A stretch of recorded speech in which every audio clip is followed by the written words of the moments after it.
My name is Jason Chrapek. I'm a clinical assistant professor of health and kinesiology here at Purdue University.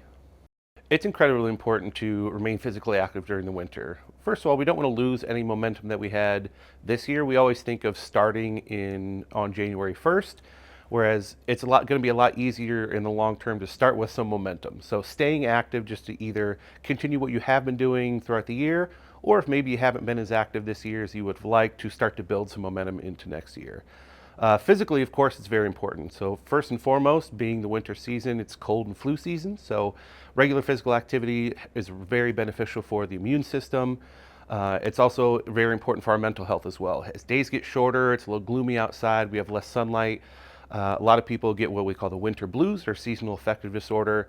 Exercise releases endorphins, so it gives us kind of those mood boosting hormones that kind of help us mentally as well.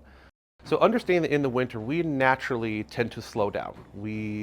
There's less hours in the day, less hours of sunlight specifically. So naturally we want to be more sedentary during the winter months. Combine that with the holidays, extra calories that are around. There's a reason why people gain weight over the holiday season.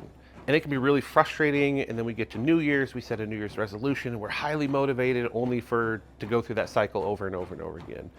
The biggest advice I can give is go into it with a positive mindset. Understand that you're still going to enjoy the holidays, but by focusing on and deciding that you're going to stay active, you're going to be able to navigate kind of the tougher time of winter and head into the next year with some good momentum.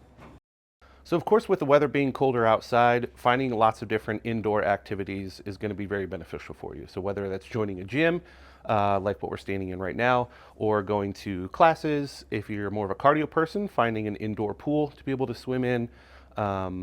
If you are an outdoorsy person, there's a lot of physical activities you can do outside, whether it's your traditional skiing, snowboarding, even going for a walk or going out for a hike when it's not too bitterly cold, can be really beneficial.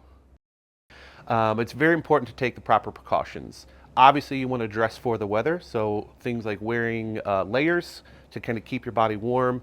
Also making sure to wear moisture-wicking clothing, especially on that first layer. We don't want that, the moisture of our sweat to kind of stick to us, because that can accelerate kind of heat loss and make us more susceptible to things like hypothermia, etc. So making sure to stay hydrated is super important. So we think about in the summer when we're sweating, that's kind of a reminder to, hey, drink water. Well, we can still get dehydrated in cold weather. You think about when you go outside and you can see your breath. The reason you can see your breath is because that breath contains water, moisture.